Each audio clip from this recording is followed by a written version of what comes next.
Épicéa, chêne ou encore pin rouge, des espèces rares importées d'Europe du Nord par cette entreprise spécialisée dans la charpente et l'ossature de bois. Depuis quelques mois, il lui est difficile de se procurer ces matières premières. On a des délais d'approvisionnement qui sont devenus très très longs, qui sont passés de quelques jours, voire quelques semaines à plusieurs mois pour certains produits. Et puis, dans les différentes sections de bois que nous avons besoin, il y en a certaines qu'on n'arrive plus à avoir. Pourtant, depuis le déconfinement, l'activité a bien redémarré et les carnets de commandes sont bien remplis. Mais depuis le début de l'année, les entreprises sont malmenées par la tension des marchés mondiaux. Les responsables de la filière bois Nouvelle-Aquitaine se sont emparés du sujet. Après la Covid, les États-Unis et la Chine ont connu une relance économique rapide. Ça détourne le marché européen du bois vers ces pays.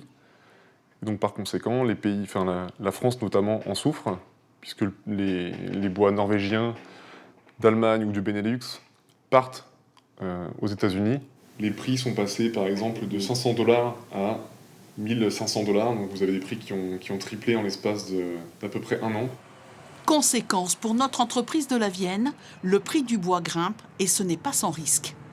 Ça peut être une perte de certains chantiers ou alors une perte de chiffre d'affaires si jamais le chantier a été vendu et que le bois a augmenté entre le moment de la vente et le moment de la fabrication.